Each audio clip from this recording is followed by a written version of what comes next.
Hello everyone. So, welcome back to the Danifesto. It's just me today. I just want this to be like a proper chill episode. There's no guest, sorry. It's just me chatting.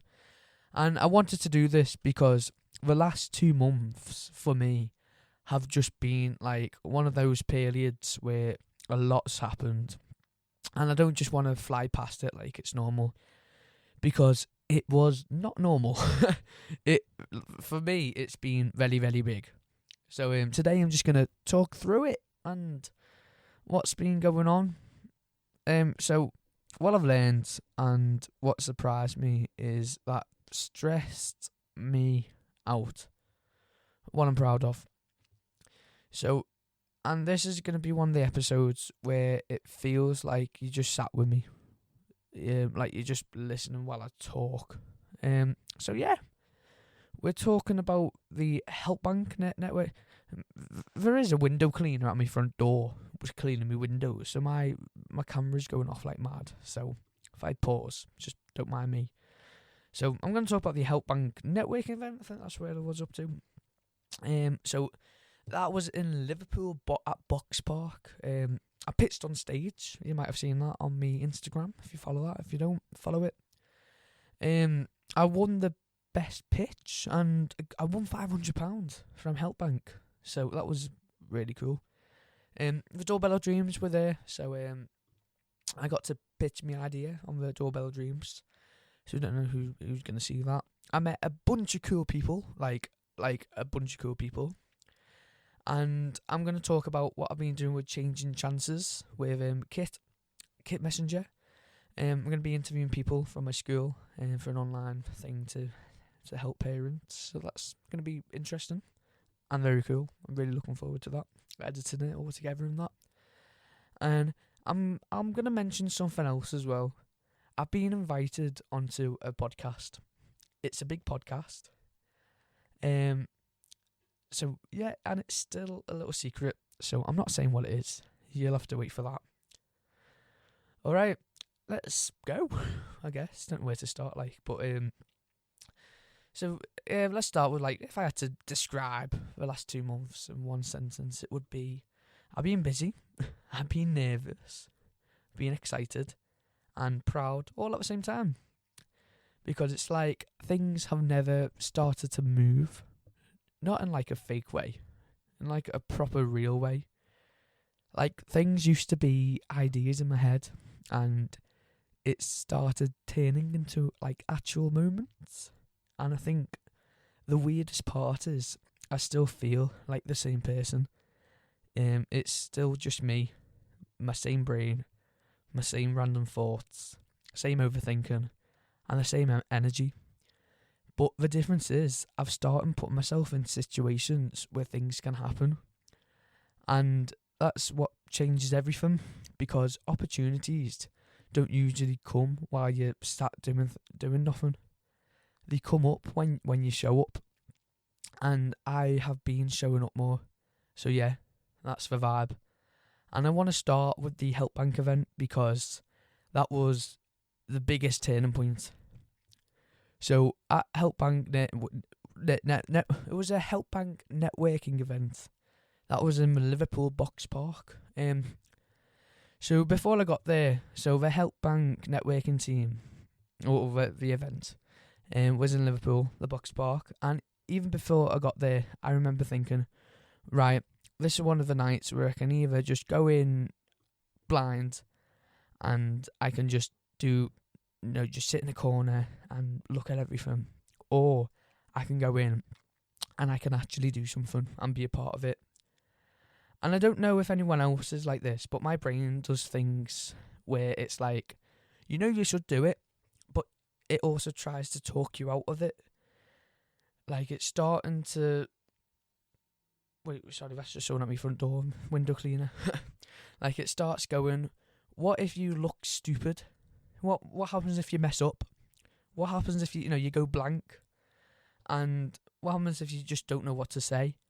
And what happens if people don't rate you? If you don't like you? I think that's the saying. And all of that. And you can even listen to that voice, or you can just go away. But I always think that voice inside of me, it's might be advising me. So I don't know whether it's the right thing or the wrong thing. And it's quite hard, because in scenarios where you could do either, it's quite hard. So I went anyway, and I'm very glad I did. So my mum was in a conference in Manchester that weekend. Well, it wasn't a weekend. She was there Monday and Tuesday. So I don't like. I'm not a big fan of public transport because you don't know who's on with you. So what I did, I packed my bag, got me little microphones, got everything, and I walked up to the top of my road, got on the bus, and I went down. So I went to Lime Street, had my headphones in, and the bus wasn't very busy, so I was quite fortunate with that. So I just went down to Lime Street, and that's my nearest train station, and I was sitting there. I was about half an hour early. It was a bit late, so like my mum's train was like 15 minutes late. So I just stayed. And I sat down, and then I tracked her on my phone. Yeah, it's a bit naughty, but I tracked her on my phone. And when she got close by, I nipped into Costa and got a latte and me a Coke. But by the way, I still remember this. I brought a normal Coke, and it was like £2.80. £2.80 for 500 millilitres of Coke. That is unbelievable. But anyway, so I did it. I brought my mum a latte, brought myself a Coke, and I just sat there listening to music, because the train station is a bit of a stressful place, to be honest with you. You just need to know where you're going and know what you're doing, because you've got all birds flying everywhere, pigeons and that. You've got everyone's in a rush. Everyone is in a rush. And then what else you've got as well is you've got like over the radio, you got like, Liverpool, Lime Street to London Euston, and it is just a pain, because it's just you don't know when or anything, so you don't know where everyone is, but we get by. So I stayed, waited for my mum, and then when my mum came out, we got an Uber straight to the Box Park. My poor mum had all the bags, for staying overnight. So that was cool. So going back to the the voice in my head. Not like a bad voice, but and it is mad, because how many opportunities you miss just because you're nervous. Because you must miss opportunities because you're nervous. And being nervous is normal. It's very normal to have butterflies in your tummy. Very, very normal.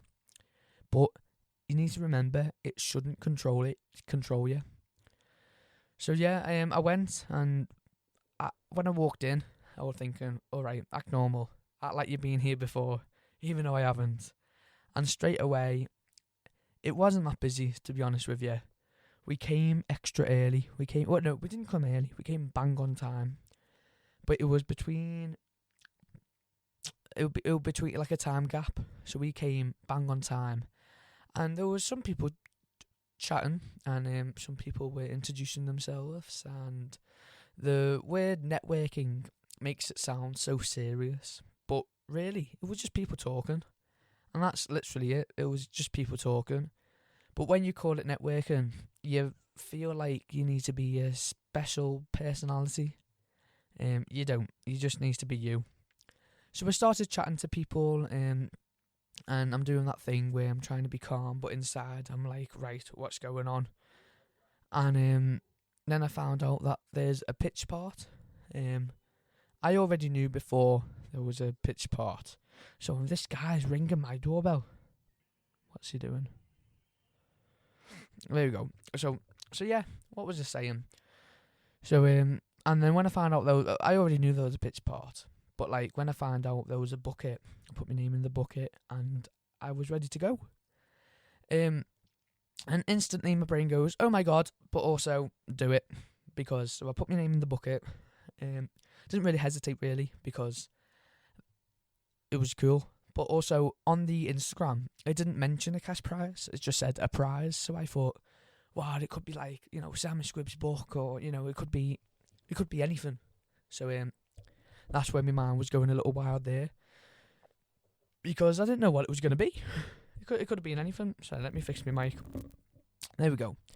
So yeah, it could have been anything.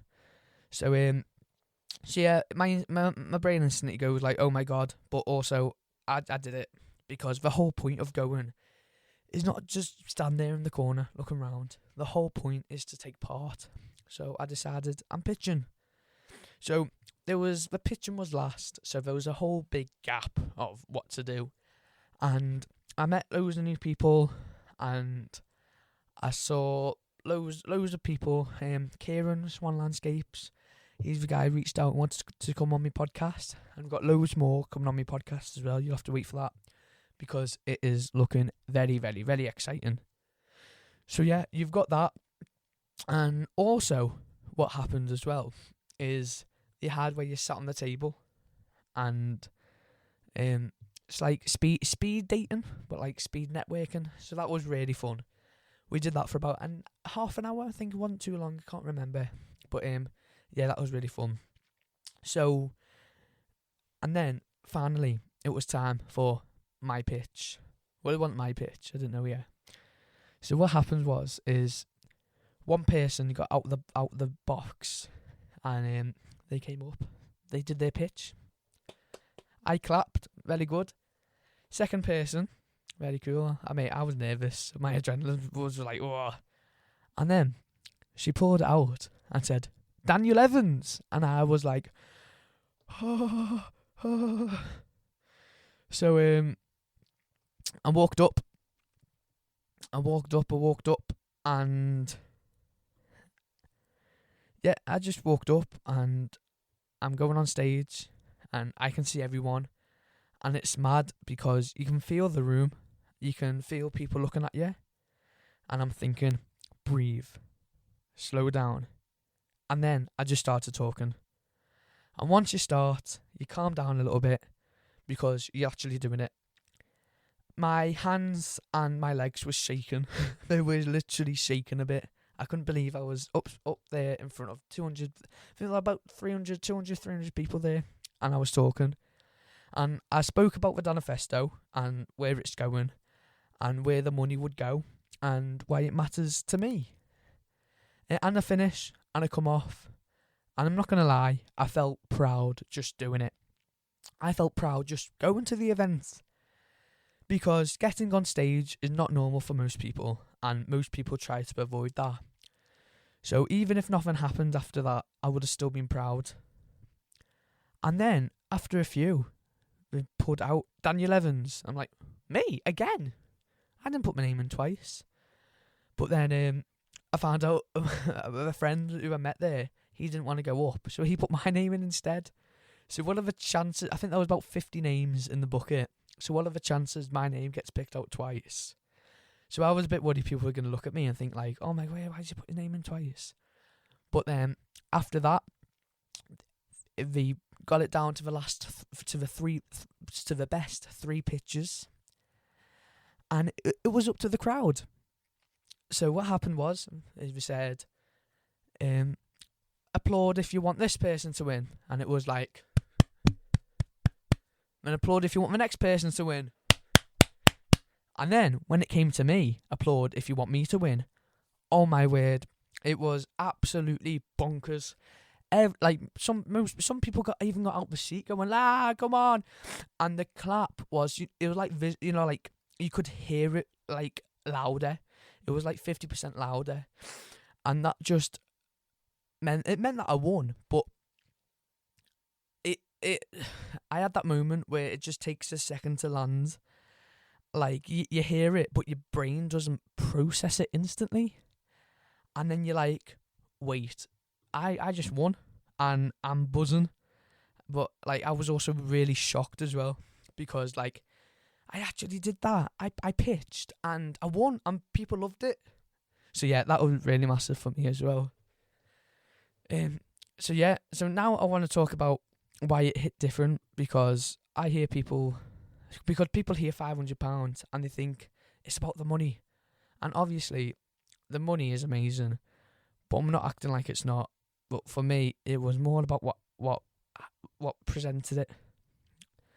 It presented someone taking me seriously, and it showed people listened, and it showed a room full of people hearing what I'm building and going.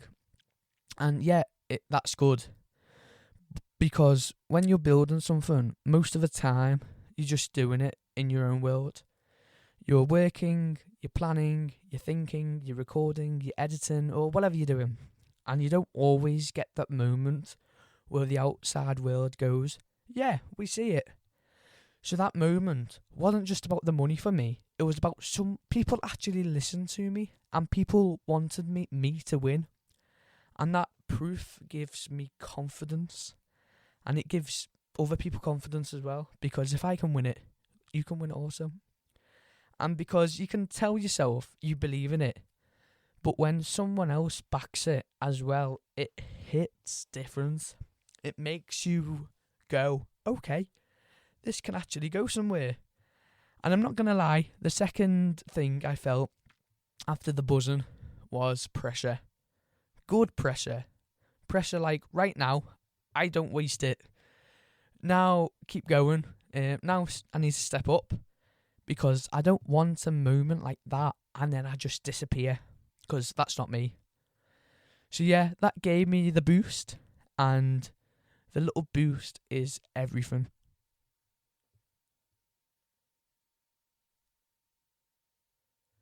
Networking is awkward, and I'm not pretending it isn't.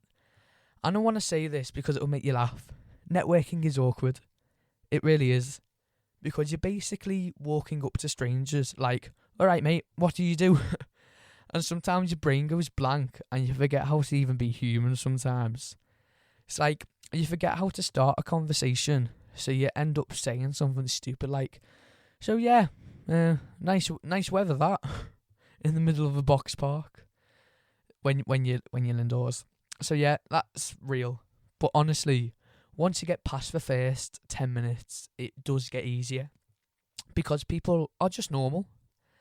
And I think it's what the last 2 months have taught me. Most people are normal. They just show up. So if you're listening and you're thinking about going to something like that, go. Even if it's awkward. Because awkward moments are better than no moments. The Doorbell of Dreams.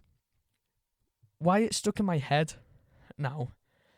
The Doorbell of Dreams. So that's the Simon Squibb's doorbell. If you're not aware of it, buy his book, and the book is called What's Your Dream, and it is quite cool, the book, because I haven't read it full yet.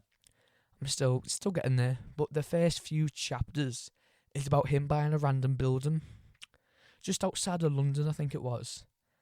And the BBC were so confused, like, why did you buy this building? You know what I mean? So useless. And I don't think it's even got an address, you know. And he just stuck a doorbell there with HelpBnk. And people came up and pitched for idea, and they get shown to millionaires. So that's cool. And I see the way it's life-changing to someone to just ring a doorbell. The idea is mad, it really is, but because it's simple, but it's powerful as well, because ringing a doorbell is basically saying, I am ready to take a chance. I'm ready to ask. I'm ready to try. And lots of people never do that, and they never ask. They never knock. They never ring. They never go for it. So the Doorbell of Dreams, being there at the event, just added to the whole vibe for me. Like, it made me think bigger. And the event, I did a little pitch to the doorbell too. I don't know who's going to see that, but it is cool that, like, I'm going to get shown to some millionaires. I find that a bit bonkers. But if someone is shy and they don't like talking in front of a crowd, or they don't like talking to an actual person, but they have got $1 million idea in their head, and they can just go and ring the doorbell, and people can go, "Oh my word, that's so cool."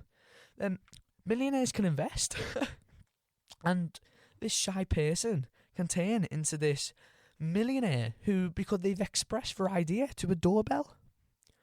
So again, with me doorbell, I don't know who's going to see that. I really don't. But that's what makes it exciting.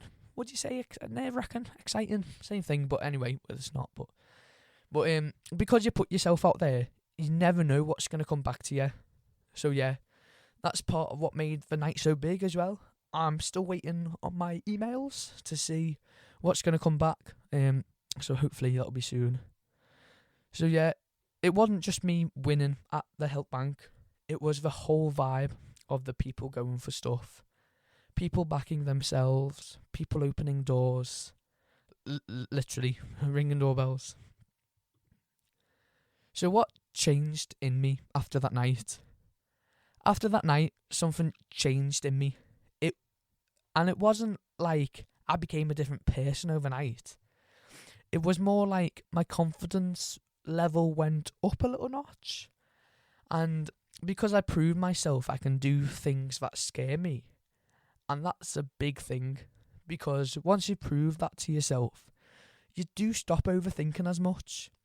You still overthink a bit. I'm not going to lie, but you overthink a bit less. Because you're like, nah, I've done it before. So if another opportunity comes, you're more likely to say yes. And I think that's why the last 2 months have been like this. Because I've been saying yes more. And I've been putting myself out there in situations where something can happen. So yeah, that was my turning point. And also, it's quite cool that lots and lots of people are reaching out to me on Instagram saying like, "Oh my word, I'd love to do a podcast with you." And I'm like, "I would love to do a podcast with you." And it is cool. But I would love to do a podcast with Simon Squibb. So yeah, make sure that goes there. So I'm working with Changing Chances with Kit Messenger, and what I'm doing is this thing in my school where I'm interviewing people, and it's for an online thing to help parents.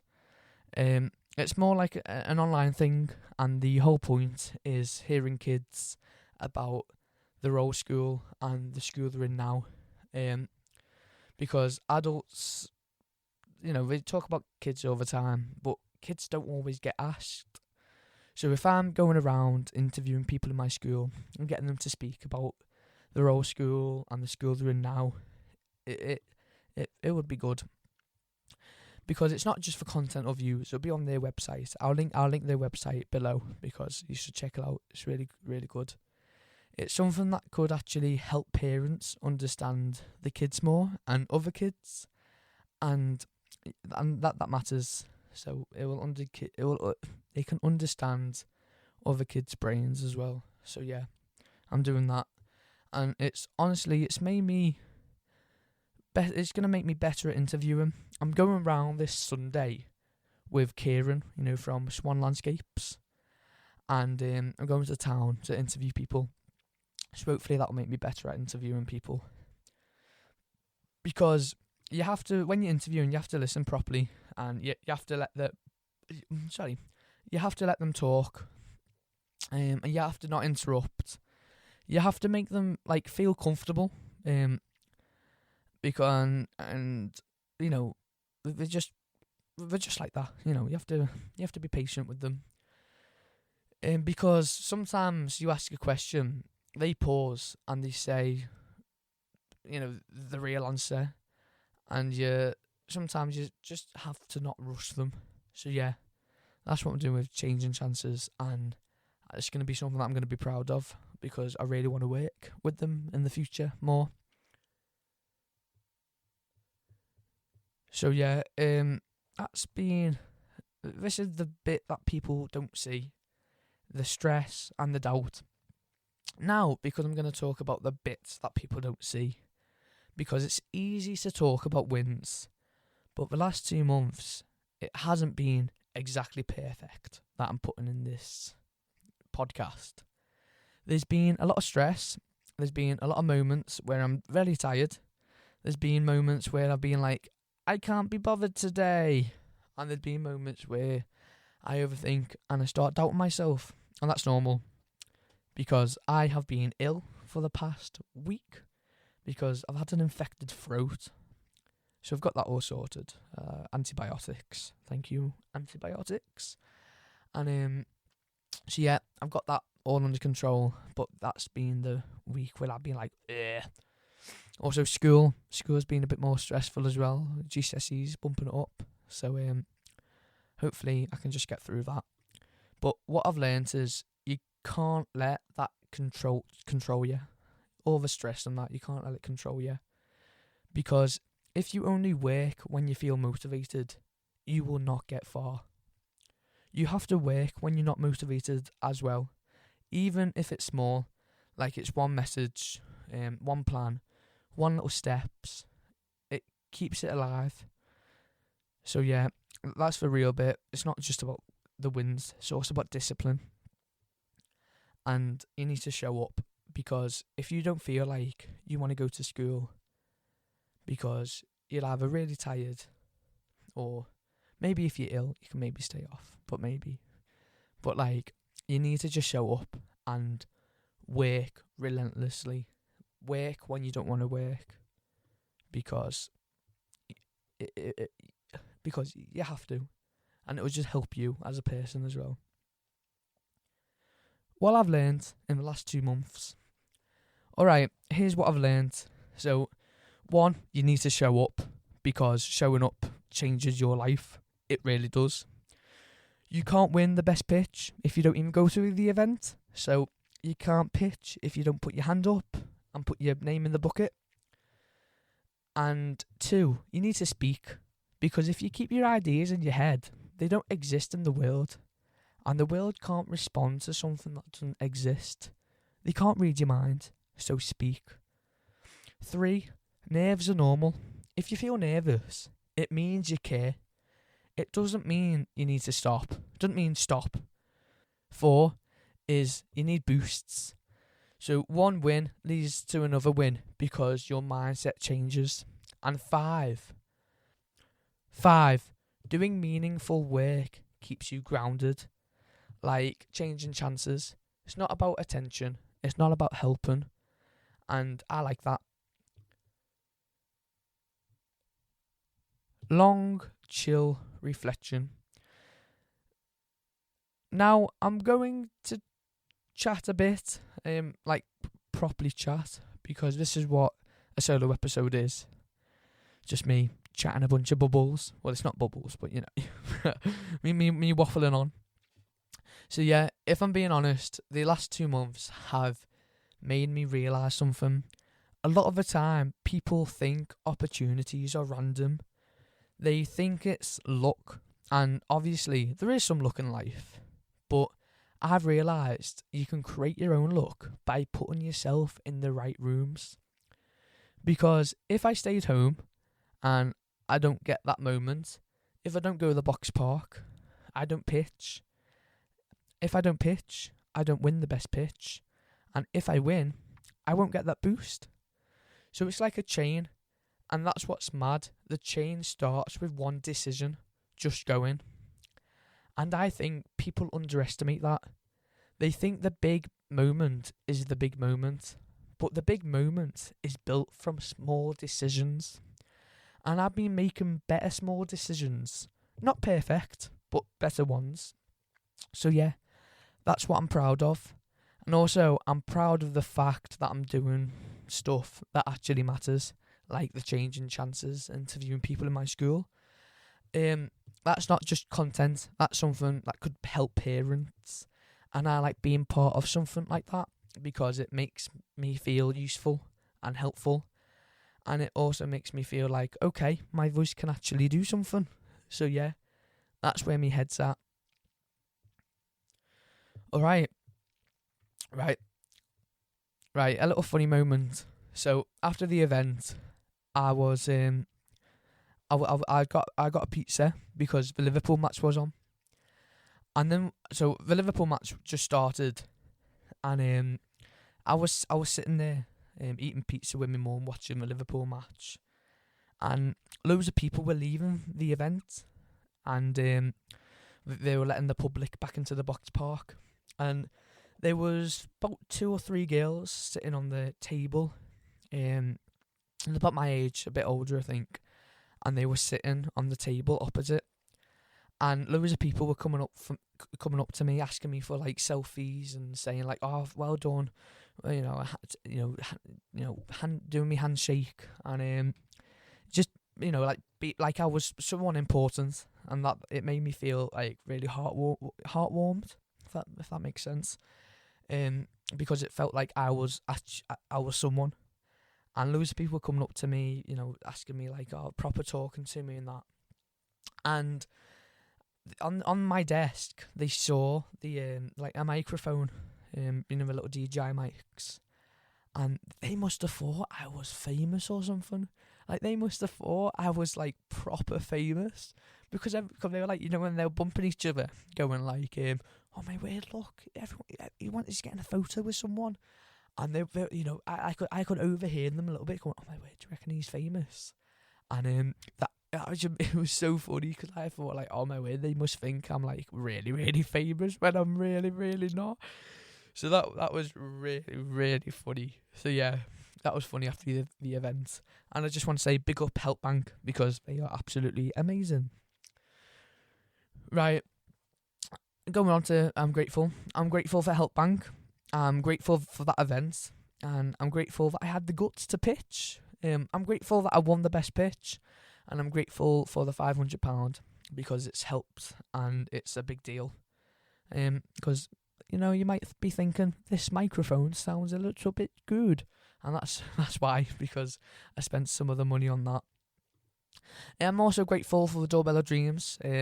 I was part of, because it made me think bigger. I'm also grateful, I am grateful, but I keep on saying that. I'm grateful for Changing Chances and Kit Messenger for trusting me with the interviews. And I'm grateful for the secret invite, even though I can't really speak about it yet. But I will soon, you'll see it out. Because it's a sign that I'm going in the right direction. So yeah, I'm grateful. Alright. I'm going to wrap it up there. That's the last 2 months of my life. HelpBnk networking event in Liverpool, in the box park. Pitched on the stage about my podcast, the Danifesto, and where the money would go. And I won the best pitch. HelpBnk gave me £500. I've also been on the Doorbell of Dreams with Simon Squibb's Doorbell, life-changing to ring it. And I did a little pitch about the event and the Danifesto, and I don't know who's going to see that, but Changing Chances with Kit Messenger. I'm excited to interview people in my school for an online thing to help parents and everyone, and I've been invited onto a massive podcast about ADHD, and you will have to wait because it is still a secret. And that's it. So thank you for listening. If you enjoyed this one, please drop a follow, and please follow me on Instagram, YouTube, Facebook, TikTok, and check out my Buzzsprout website, where if you wanted to, you could join the Danifesto Plus for $3, and that'll help me keep the podcast going. And also, you get early episodes, 2 days early, and also you get behind the scenes content. And I will see you in the next episode. This has been the Danifesto. Have a safe one. Bye bye.